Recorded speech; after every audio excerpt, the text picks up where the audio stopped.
Verso número 17. Vamos a continuar con nuestra serie, el cuidado de Dios. Es el tema número 8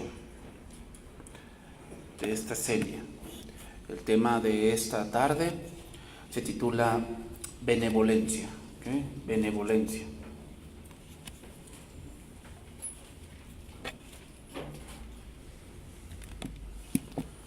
Vamos a ver, hermanos, que cuando tú tienes este tipo de cualidad de ser benévolo, una de las cosas que va a ocurrir es la fama que acarreas hacia ti mismo. Eso es lo que a veces no nos ponemos a pensar, pero Eclesiastés dice que es mejor una buena fama que un mal perfume. ¿Okay?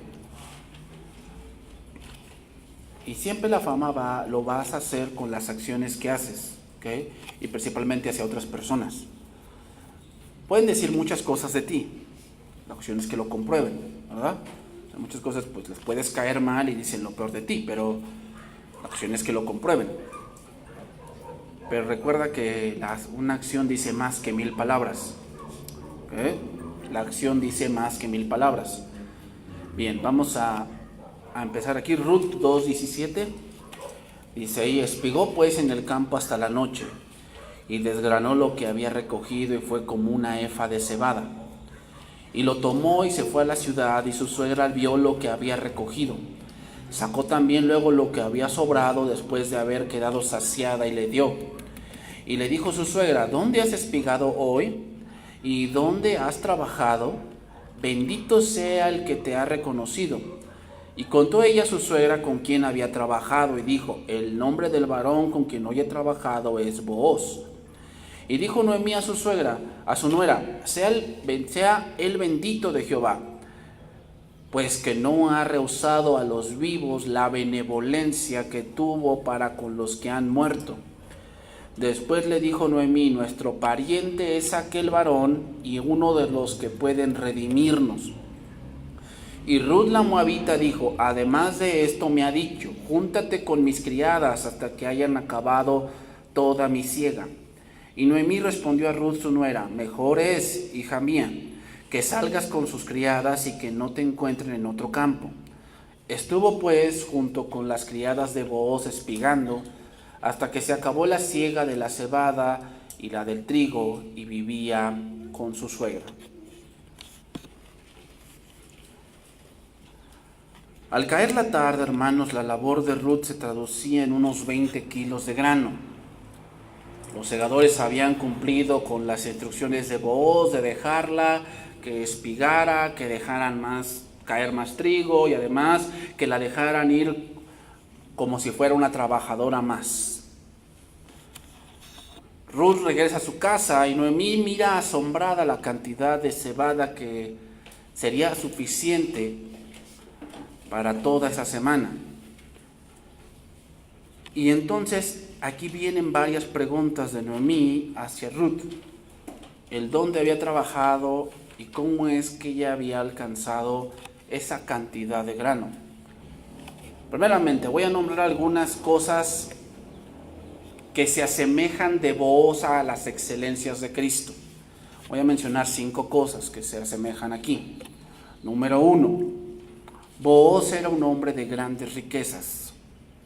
Así lo dice también Corintios, ¿verdad? Dice: pues Cristo, siendo rico, se hizo pobre para que nosotros en su pobreza fuésemos enriquecidos. Vamos a ponerlo así: Booz, al ayudar a Ruth, se identificó con ella en su pobreza, y no solamente en su pobreza, en su dolor de haber perdido a su marido.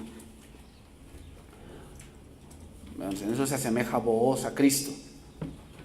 Otro punto, número 2. Tenía compasión del extranjero que no tenía derecho a sus favores.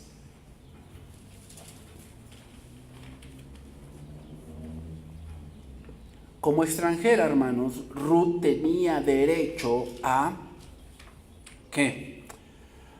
A lo que sobraba. ¿Te acuerdas de aquel relato que estudiamos cuando le dijo: no es correcto dar el pan de los hijos o tomar el pan de los hijos y echarlo ¿a quién? A los perrillos. Ruth era eso, era un perrillo. Recordemos que un perrillo no se refiere a un perro de la calle, se refiere a un perro o a un animalito doméstico con el que juegan los niños, que le das pues lo que te sobra, ¿verdad? Estás comiendo y comes el pollo y le das toda la pieza de pollo.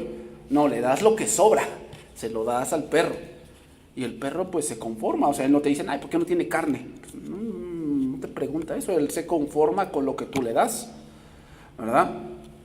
Bueno, entonces Ruth debía conformarse tal vez nada más con un poco de grano, pero Booz mostró algo que Cristo también mostró, compasión. ¿Te acuerdas de aquel Juan capítulo 6? Cuando dice que vio a las multitudes y dijo, ¿de dónde sacaremos dinero para alimentar a estos? Y dijo Felipe, ni 200 denarios bastarían para alimentar a toda esta multitud. Y Jesús le dijo, ¿qué vamos a hacer? Pero dice, él sabía lo que iba a hacer. ¿Qué iba a hacer? Una alimentación, una multiplicación. Pero eso viene de la compasión, hermanos. Si no quiero enviarlos así porque van a desmayar en el camino. Esa es la compasión. Y Booz tenía eso también. Tenía compasión de aquellos pues, que estaban en infortunio. Número 3. Sabía todo acerca de Ruth aún antes de que ella le conociera. Aún antes de que ella le conociera.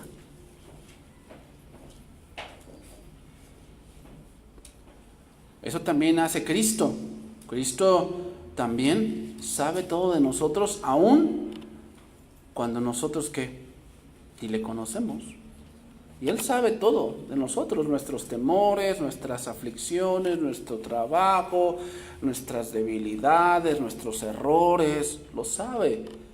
Sabe nuestros temores, por lo que estamos pasando, Él lo sabe. Así Booz también sabía de Ruth, ¿no? Todo lo que ella había hecho, había dejado su tierra, a sus padres, había perdido a su esposo, a su suegro, ahora había acompañado a su suegra, era una extranjera, lo sabía todo Booz. Número 4, sirvió a Ruth con gracia y todas sus necesidades fueron satisfechas. Es decir, le dio agua. Recordemos que traer agua no era una cosa fácil. Booz sirvió a Ruth en eso, le dio agua. ¿Qué le dio? Comida. ¿Y qué es Cristo? El pan de vida y el agua viva.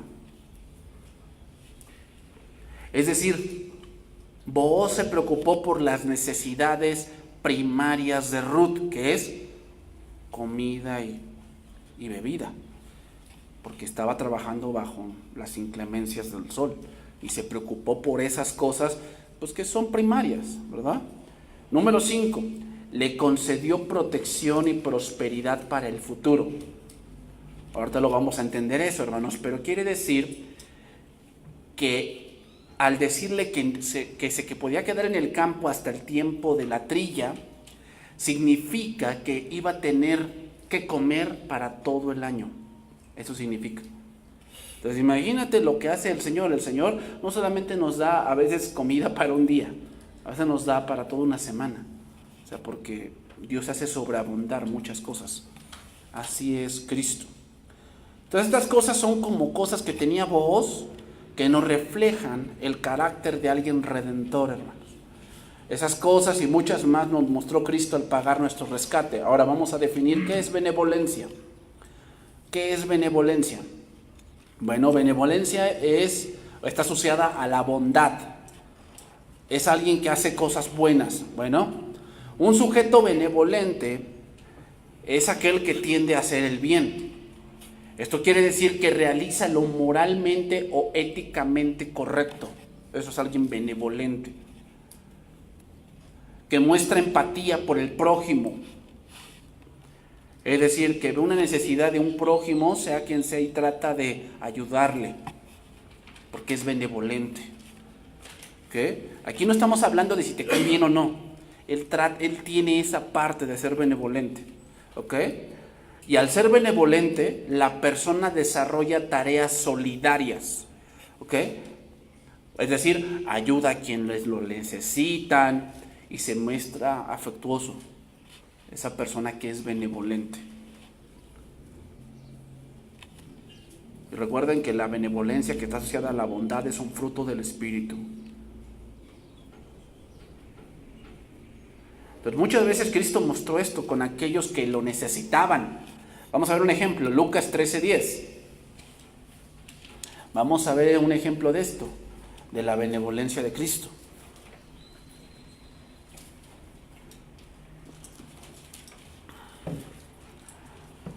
Entonces, hermanos, hay algunos que nos cuesta esto, nos cuesta la benevolencia con otros, ¿no?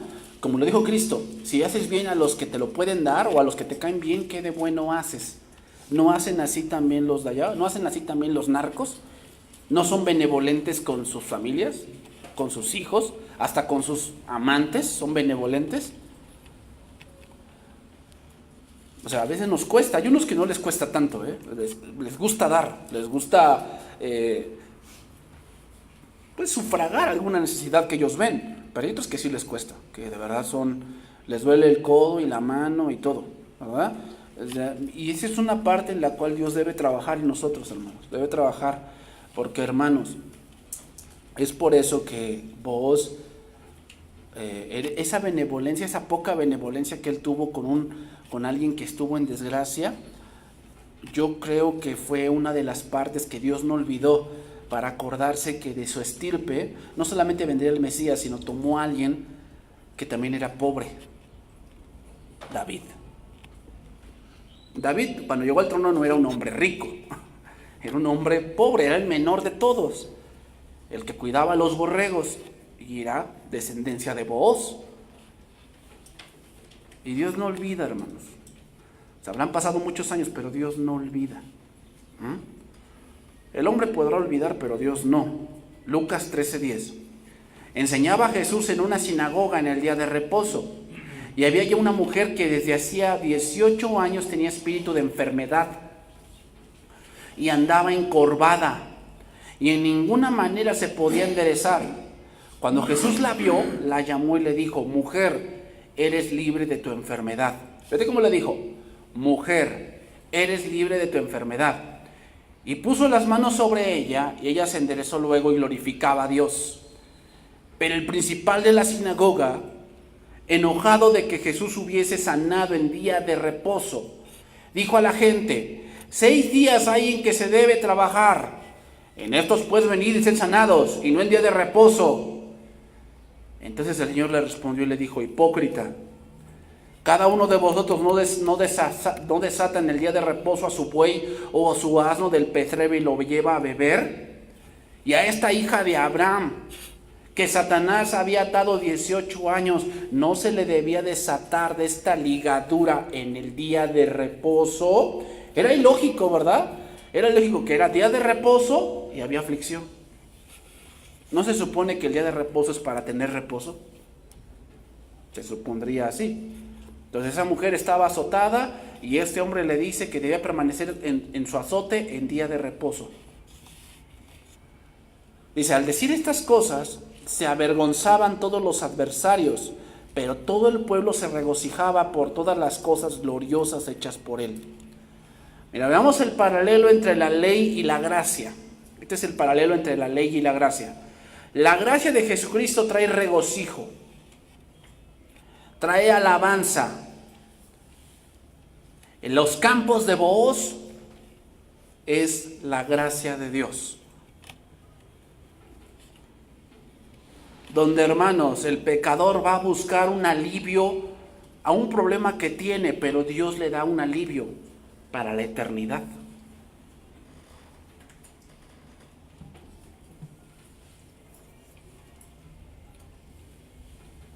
O sea, hermanos, encontramos en el campo de Cristo más de lo que íbamos a buscar.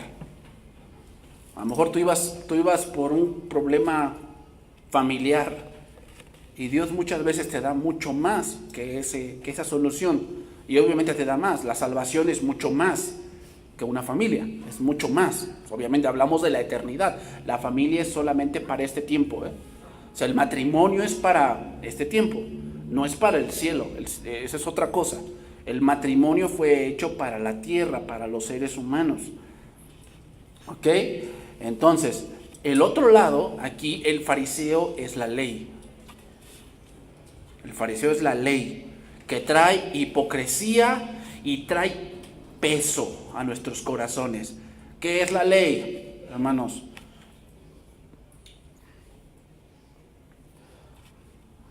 Todo ese peso que Noemí y Ruth tenían en Moab.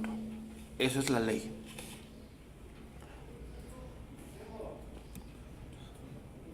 Esos hombres fariseos preferían que esta mujer estuviese enferma y que estuviese atada a un pensamiento de castigo divino que gozar de la gloria y de la gracia de Dios. ¿Te imaginas? Y mira, poniéndolo en el punto de Ruth, sin duda, según la ley, Ruth estaba bajo el castigo divino. No solo porque haber perdido a su marido, sino porque era una extranjera y los extranjeros eran leña del infierno, según ellos. Pero Booz, que es un símil de Cristo, vino y se puso en propiciación por nuestros pecados. Entonces vamos a empezar a estudiar ahí. Ruth 2:18. Vamos a empezar a estudiar ahí. Ruth 2:18. Y lo tomó y se fue a la ciudad, y su suegra vio lo que había recogido. Sacó también luego lo que había sobrado después de haber quedado saciada y se lo dio. Traducción viviente. Luego lo cargó de vuelta al pueblo y le mostró a su suegra. También le dio el grano tostado que le había sobrado de su comida. Mira, hermanos, veamos en este versículo, nos traslada a la casa ahora. Y se abre un diálogo entre Ruth y Noemí. Noemí vio la gracia y la benevolencia de Dios hacia ellas. La pregunta aquí que viene es esta: ¿cuál habrán sido sus emociones y su asombro al ver la evidencia de la bendición de Dios? ¿Cuál habrán sido sus emociones? Y me dice ahí, sacó también luego lo que le había sobrado después de haber quedado saciada y se lo dio. Mira, hermanos, en medio de la satisfacción de sus propias necesidades, Ruth no se ha olvidado de Noemí. Y te voy a decir algo, citaré un párrafo de un libro. Dice así: cuando quiero impresionar, relucir o resaltar mis talentos, habilidades o mejores cualidades, sé que el orgullo es el motor para mi conducta. Otra vez, cuando quiero impresionar, relucir o resaltar mis talentos, habilidades, mejores cualidades, sé que el orgullo es el motor de mi conducta. La vida piadosa y humilde busca honrar y gozar de los demás, a los demás, no busca su propia gloria. La vida piadosa y humilde busca honrar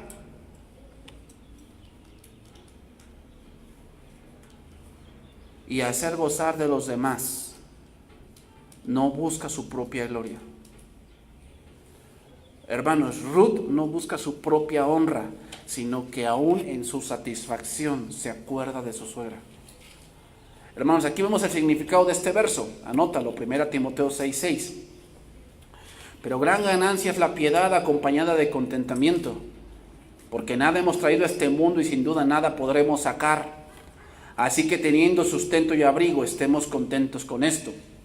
Una de las maneras en que alguien demuestra que está contento o satisfecho es que comparte con alguien, así como lo hizo Ruth. ¿Qué hizo Ruth? Se sació, y eso es bueno, pero no dijo, pues ya me sacié, pero me guardo esto, ¿qué tal si mañana no tengo? No, sino que pensó en su suegra. Estaba saciada y en esa saciedad compartió con su suegra lo que le había sobrado. Esto, hermano, nos deja ver algo del corazón de Ruth. A pesar de todo lo que había vivido, a pesar de todo lo que había ocurrido, no había amargura en ella, porque la amargura es lo contrario a la satisfacción, hermanos. Alguien que no está satisfecho con lo que tiene está amargado y podrá ganar la cantidad que sea y tener lo que quiera, pero jamás va a compartir. Ruth, aún saciada, se acordó de su suegra y en esa saciedad le compartió.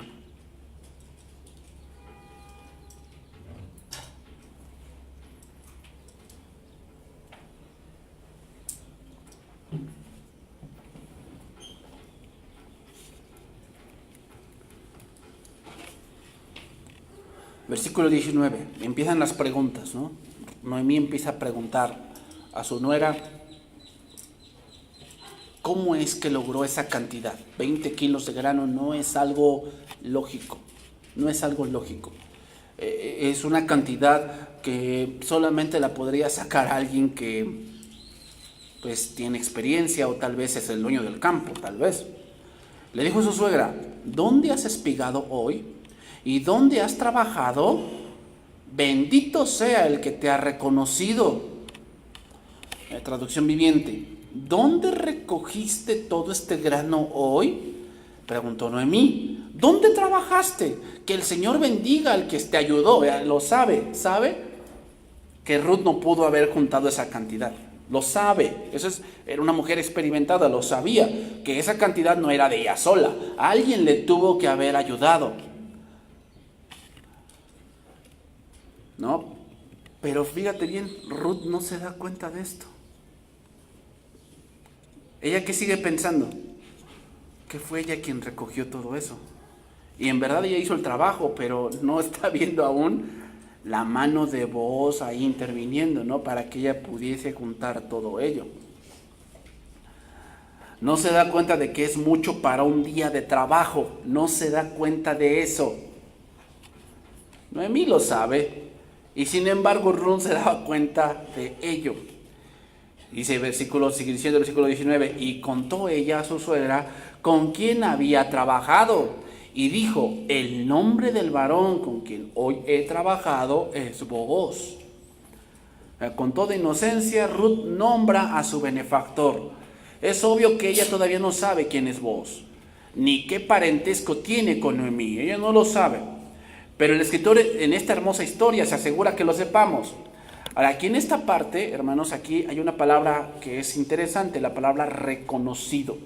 Dice, bendito sea el que te ha reconocido. Aquí esta palabra reconocido significa tratarte como un familiar. Tratarte como un familiar.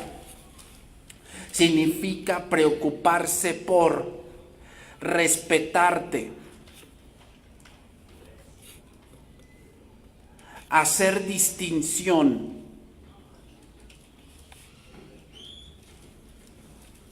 Noemí sabía que la condición de su nuera no era muy favorable, pero también se da cuenta de que alguien se ha preocupado por ella, que la ha respetado, que la ha tratado como parte de su familia. Eso es lo que se da cuenta Noemí. Y vemos esa buena reputación que viene hacia el hombre, ¿verdad? ¿Quién ha hecho eso, Noemí? ¿Quién te ha reconocido, te ha tratado como su familia, te ha respetado, te ha hecho reconocer? ¿Quién te ha dado esa parte de no tratarte como una extraña? Eso también significa. ¿Quién ha sido ese hombre? Y viene la buena reputación. ¿Quién es? Booz. Versículo 20. Y dijo Noemí a su suegra, a su nuera, sea el bendito de Jehová, pues no ha rehusado a los vivos la benevolencia que tuvo para con los que han muerto. Tal vez en esta escena, hermanos, podemos ver que hay un cambio de humor, de actitud. Mira, vamos a ver el contraste. En Ruth 1:20 dice así, y ella les respondió, no me llaméis Noemí, sino llamadme Mara, porque en grande amargura me ha puesto el Todopoderoso. ¿Cómo te imaginas la actitud de Noemí aquí? Así de que no es esta Noemí la que se fue a Moab y que dijo que iba ya a Moab a ganar dólares y iba a ganar euros y no sé qué tanta cosa. ¿No es esta Noemí? ¿Cómo hubiera dicho esto Noemí? Así como que escuchar y con la cabeza baja, ¿no? No me llamen Noemí, ya no me llamen Noemí. Llámenme Mara. O sea, con una voz así como quebrantada, como que bueno, pues me fue mal. Y él lo dice ella misma, versículo 21, dice, yo me fui llena, pero Jehová me ha vuelto con las manos vacías. Yo siento que ese es el tono, ¿no? Yo me fui llena, pero me fue mal. ¿Por qué me llamáis Noemí? Ya que Jehová me ha dado testimonio contra mí y el Todopoderoso me ha afligido. Y se ve que en el verso 20 del capítulo 2 hay un cambio de tono. Y dice, y dijo Noemí a su nuera, sea él bendito de Jehová. O sea, como que ella sí sabe quién es vos. Ella sí lo sabe. Tanto que otra te lo dice después. Yo digo que hay un cambio ahí de actitud. Noemí, al escuchar, ¿quién es el que te ha ayudado? ¿Quién es el que te trató como su familia? El que te reconoció, el que no te trató como una extraña. A ver, dime, Ruth, ¿qué pasó? ¿Cómo fue la historia? No, es que el hombre que me ayudó, que me hizo, que no me puso ninguna traba fue vos.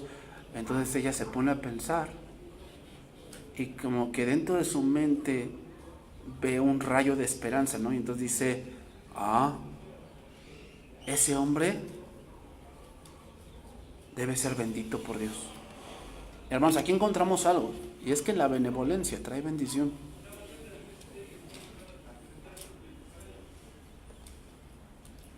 La benevolencia trae bendición. Y la frase que sigue, hermanos, dice aquí, pues no ha rehusado a los vivos la benevolencia que tuvo para con los que han muerto. Eso significa que la benevolencia de alguien en la vida trasciende a la eternidad, hermanos. Esas cosas que hacemos en la benevolencia, hermanos, en el tribunal de Cristo serán recordadas. O sea, no creas que nada más es por la ayuda y ya, no. Toda esta parte no solamente trae una buena reputación, esas cosas trascienden la muerte.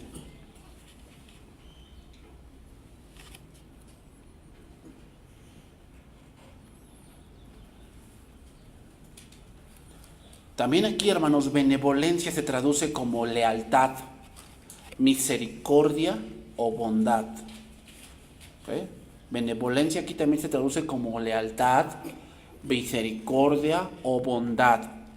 Eso nos dice que se hace más de lo que exige la estricta justicia. Eso es lo que quiere decir benevolencia. Que se hace más de lo que exige la estricta justicia.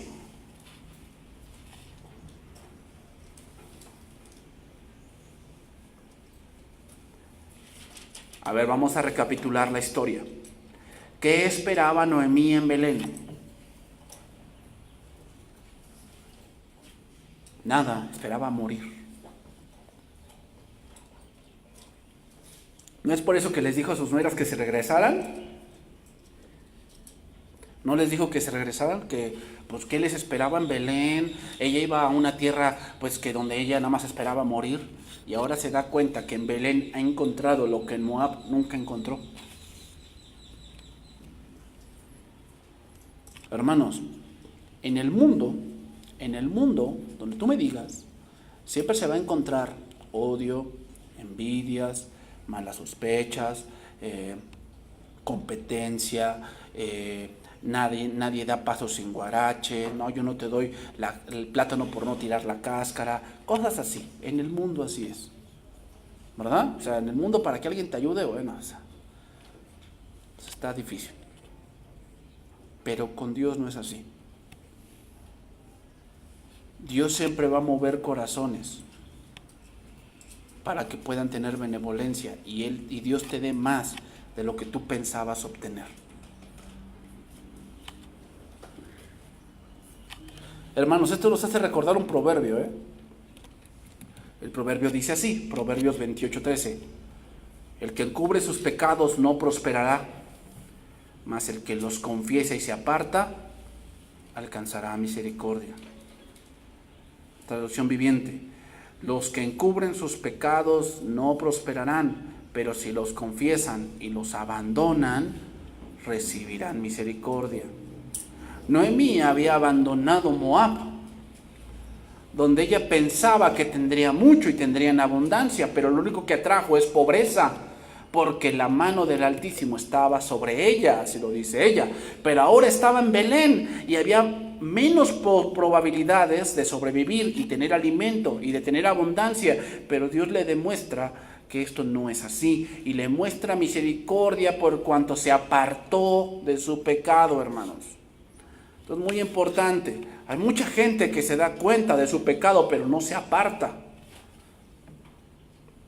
Entonces, Dios, no puede haber misericordia para con él. ¿Por qué? Porque piensa que lo hace él. O sea, hay mucha gente que sabe de sus errores, ¿no? Y hasta te dicen, no, yo sé que soy malo, no, yo sé que hice las cosas mal, no, yo sé que esto, que el otro, lo demás allá, pero siguen su vida igual. No cambian algún factor para que las cosas cambien, ¿no? Siguen igual, pensando igual, actuando igual, visitando los mismos lugares, frecuentando las mismas cosas, consumiendo las mismas cosas. Reconocen que están mal, pero por eso no alcanzan misericordia.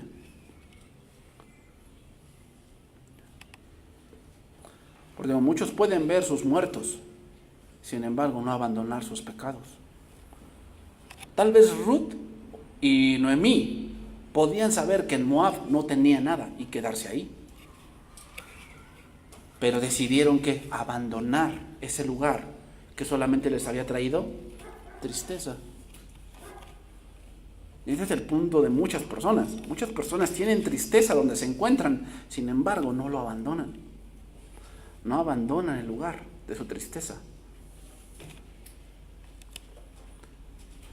Ruth 2:20 dijo, sigue diciendo ahí, después le dijo Noemí, nuestro pariente es aquel varón y uno de los que pueden redimirnos. Fíjate bien cómo lo dice, y uno de los que pueden redimirnos. No es el que nos lo puede redimir, hay varios que pueden redimir. Ahora voy a explicar un poco de esta parte, porque el capítulo 3 y 4 vamos a enfocarnos en toda esta trama de la redención, ¿ok? Voy a explicar un poco de esto. El papel del pariente redentor, ¿cuál era el papel de esta parte del pariente redentor? Bueno, había dos cosas que se redimían, dos cosas que se esperaba se redimieran. Número uno, los bienes, ¿ok? Los bienes, es decir, las tierras. Noemí tenía tierras porque era esposa de Elimelec. Elimelec tenía una porción de tierra. El problema con esto es que Noemí era tan pobre que no tenía dinero para trabajar la tierra. Y cuando no se puede hacer eso, según la ley judía, cuando no se puede trabajar la tierra y tenemos pobreza, entonces ¿qué piensas?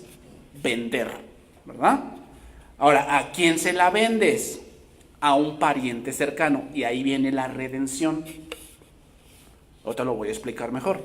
Pero el pariente redentor, ¿cuál era su papel? Ayudar a recuperar las pérdidas de la tribu. Ya fueran humanas, por decir, si alguien mataba a su hermano, este pariente tendría que atrapar al asesino y tendría el derecho de matarlo. Ya saben, la ley del talión, ojo por ojo, diente por diente. También podría el pariente redentor ayudar en casos judiciales, es decir, ayudando en los pleitos.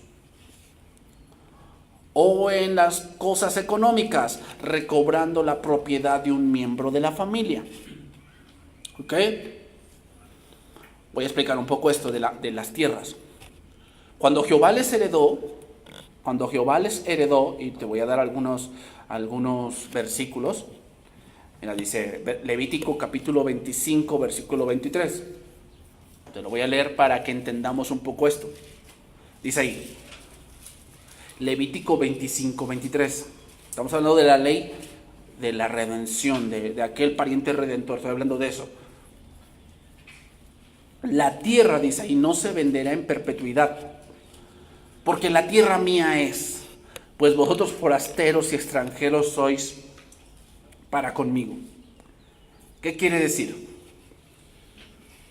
Que Dios lo que hizo fue con Israel fue para que un ejemplo dijeran, no, pues como ya nos agotamos los recursos de aquí, o sea, el ser humano parece como un virus. Un virus es aquel, pues si cuando te entra un virus a la computadora, ya sea por caballo de Troya, por spam, lo que tú quieras, lo que hace el virus es alojarse en cierta parte de la computadora. La memoria caché, la memoria ROM, la memoria RAM, se aloja en un pendrive, se aloja en, no lo sé. Entonces, se aloja en entonces, cuando se acaban los recursos de ese lugar, va y se aloja en otro lugar para acabarse y así va minando tu ordenador. El hombre es igual, el hombre va a un lugar, se establece y se acaban los recursos de ahí, ¿no? Se acaba el agua, se tala los árboles, se acaba el subsuelo, se acaban las tierras, y cuando ya la tierra es inservible, ¿qué hace? Se traslada a otro lugar y hace lo mismo. Para que no sucediera eso, entonces lo que Dios les dijo es que no podían vender a perpetuidad, es decir, había un lapso de 50 años que se le llama el año del jubileo. El año del jubileo era cada 50 años y ese año todo regresaba a sus debidos dueños. ¿Ok? Entonces la tierra no era totalmente de ellos, era de Dios. Entonces no podían vender su tierra a perpetuidad, es decir, aquí yo te vendo aquí y aquí te quedas, y pues, se la vendió un extranjero y pues ni modo, o sea, el extranjero pues ya es suya hasta que se muera. No, no. Era suya por 50 años y podía trabajarla y podía... Entonces es lo mismo. Si yo estuviera en pobreza y yo tengo un campo y pues no tengo pobreza y tengo hambre, entonces la única manera de yo sobrevivir es que venda ese campo. Entonces lo vendo, pero no lo vendo de por vida.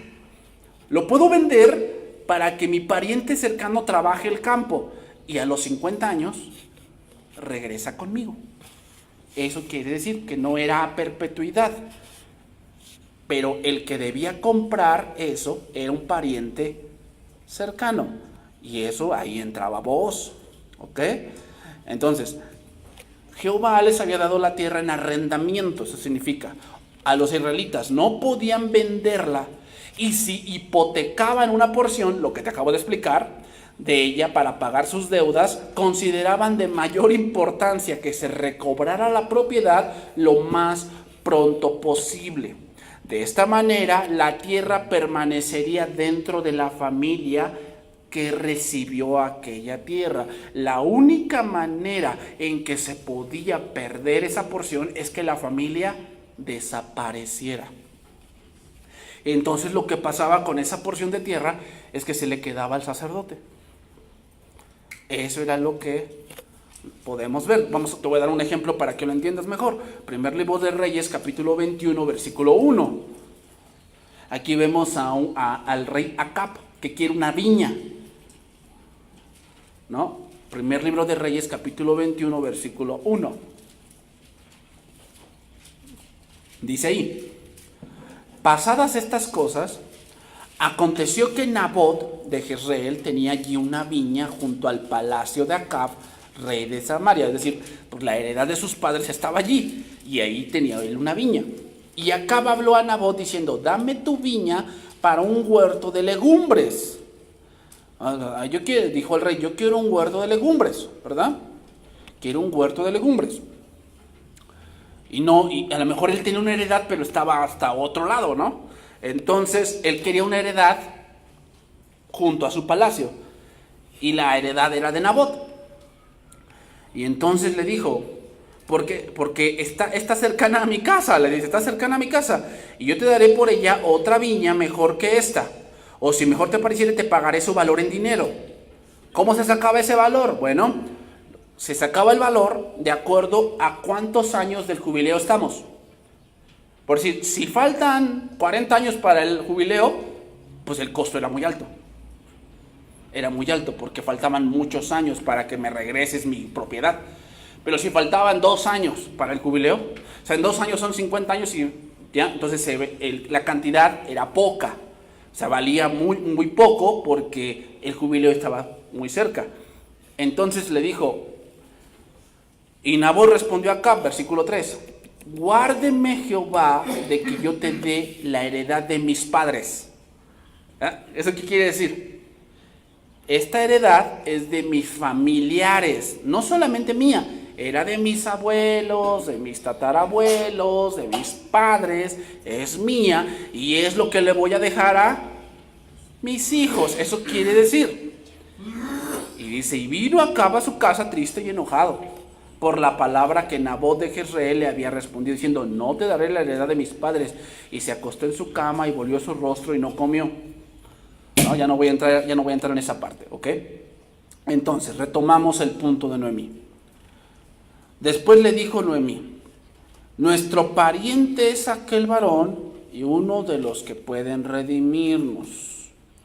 Entonces, otra vez, hay dos áreas en las que Noemí necesitaba redención. Número uno, ya te lo dije, la de las propiedades. ¿Ok? Esa ya te lo expliqué. O sea, si tú ibas a... No era tanto vender, a lo mejor no es la palabra. La palabra sería arrendar, ¿verdad? Arrendar tu campo. Hoy ya no se ocupa eso, hoy sí vendes, pero en esos tiempos lo que hacías era arrendar tu campo y a los 50 años, o cuando llegara el año del jubileo, ¿qué? Volvía a ti. Pero no podías venderlo a cualquiera, tenías que venderlo al pariente más cercano. Y número dos, otra cosa donde necesitaban redención era la de las mismas viudas, es decir, encontrar matrimonio. Esa ya la explicamos anteriormente, y es que cuando un hermano tomaba esposa y moría sin dejar descendencia, entonces su hermano se casaba con la mujer para levantar descendencia a su hermano. Esa es redención, ¿ok? Ahora, otra cosa que debemos aclarar aquí, y es que la redención de bienes y la redención de viudas eran completamente separadas.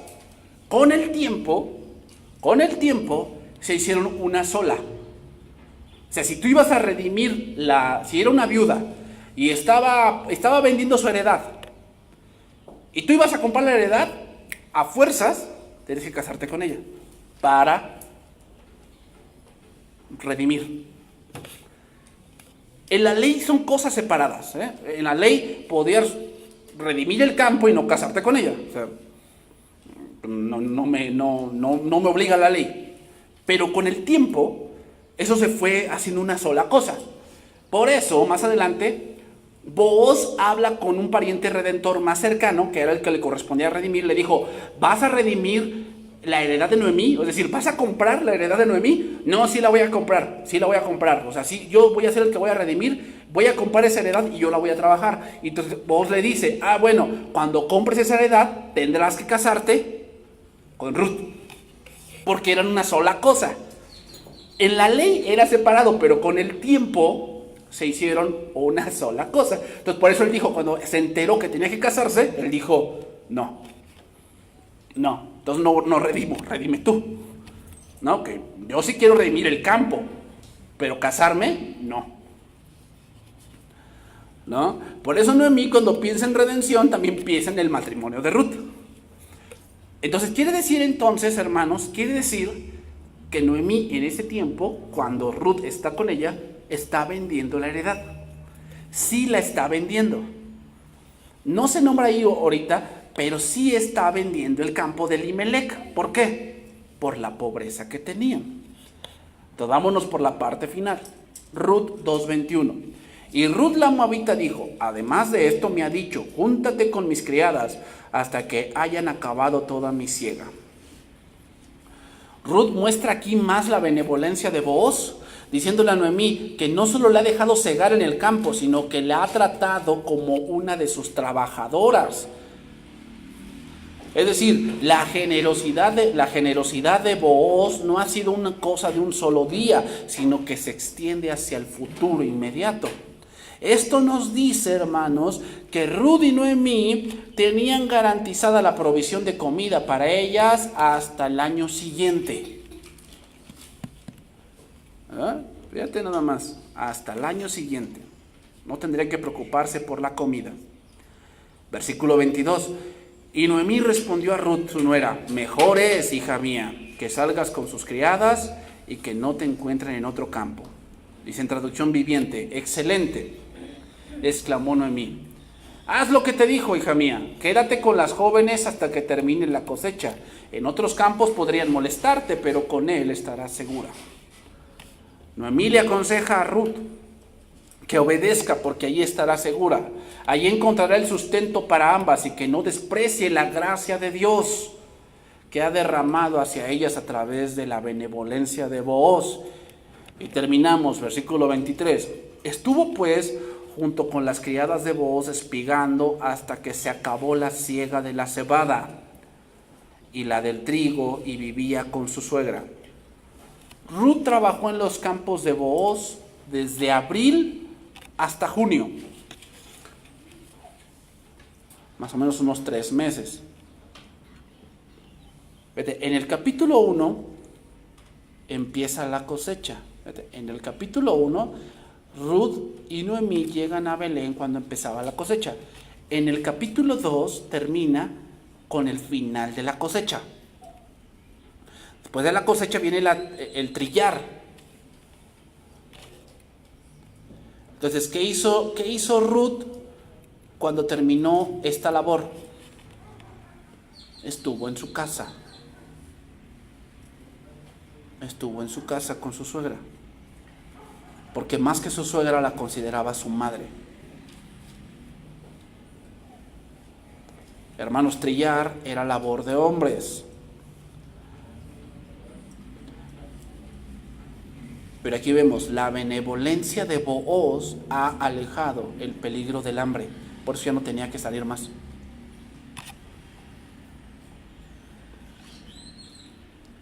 ¿Por qué salió Ruth a trabajar? ¿Para ser una gran empresaria?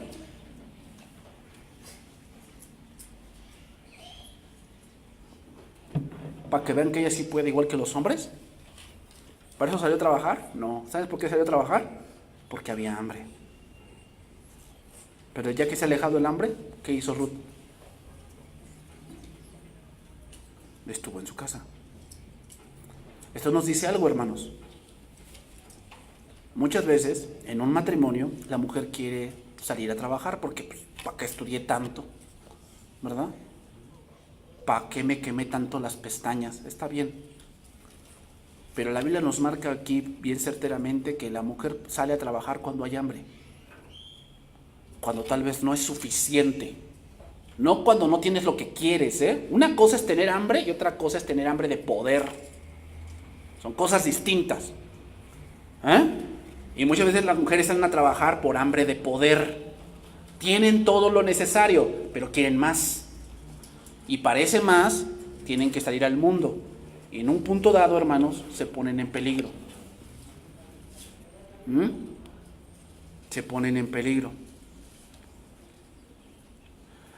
Entonces, yo no estoy en desacuerdo en que la mujer trabaje. Yo no estoy en desacuerdo. Pero cuando se va a tomar esa decisión, es muy importante saber por qué se va a tomar esa decisión. ¿Hay hambre en tu casa?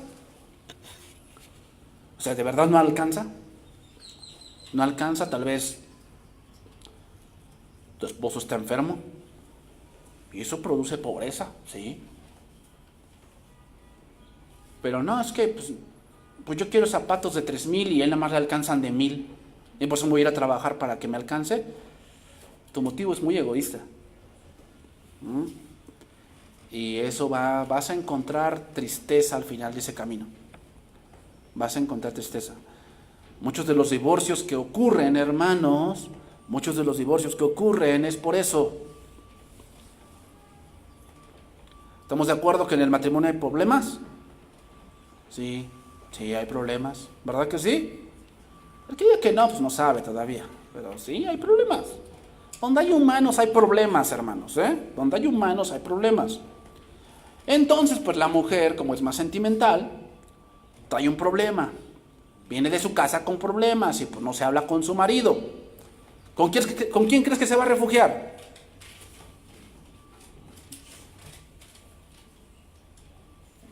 En Dios, pastor. Ajá.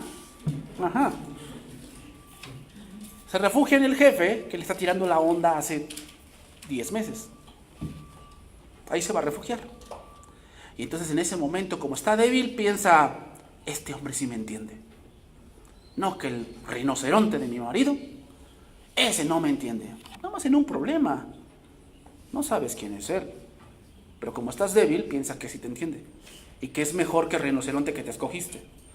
Son iguales, nada más que pues no lo conoces, no vives con él. ¿Verdad? Y entonces empieza a hacerse una bola de nieve. Hasta que no la puedes parar. Y todo porque la mujer quiso ir a trabajar. No digo que siempre sea así, pero debemos de ver bien cuál es la finalidad de ir a trabajar. Cuando vas a trabajar por hambre, Dios te va a cuidar. Cuando es por hambre de poder, es tu codicia. Ay, hermanos, recuerda que la codicia es idolatría. Y Dios a un idólatra jamás lo va a prosperar. Siempre con la idolatría vendrá pobreza. Hermanos, al terminar este capítulo vamos a ver que la decisión tomada en el camino entre Belén y Moab trae sus consecuencias. De inmediato estas consisten en un trabajo arduo e ingrato hasta el fin de la cosecha. Hermanos, aprendamos también esto. Dios ha dado los medios. Ruth y Noemí regresaron a Belén pobres. ¿Cuáles eran los medios que Dios otorgó para ellas? Recoger lo que sobraba. Pero ¿sabes qué? A veces ese medio a nuestra carne no le gusta.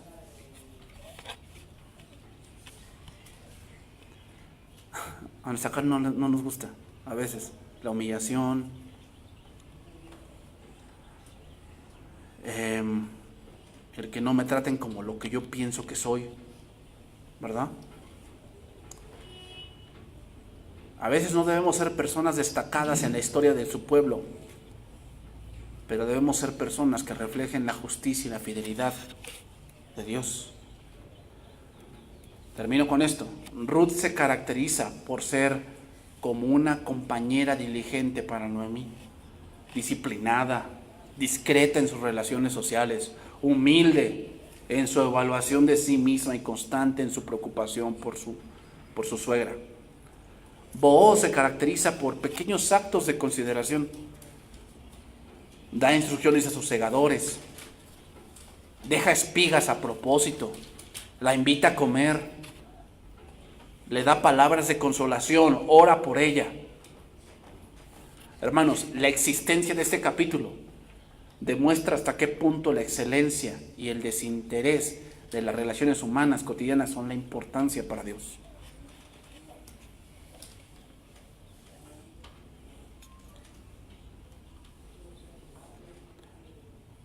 Los medios estaban, ¿verdad? Pero Ruth y Noemí no iban a esperar a que llegaran 20 kilos de grano, ¿verdad?, a su casa. No. Ruth tuvo que ella iba a buscar grano, pero ¿qué encontró? Gracia y benevolencia. Pero tuvo que ir, ¿verdad? Tuvo que ir. Porque muchos dicen, es que yo tengo fe en Dios. Sí, tienes fe en Dios, pero no actúas en lo que Dios te dice. Piensas que tener fe en Dios es que te baja una canasta, ¿no? No, aquí está tu comida. No. Dios te va a dar la gracia, pero tienes que trabajar, ¿verdad? Que Dios bendiga su palabra, hermanos.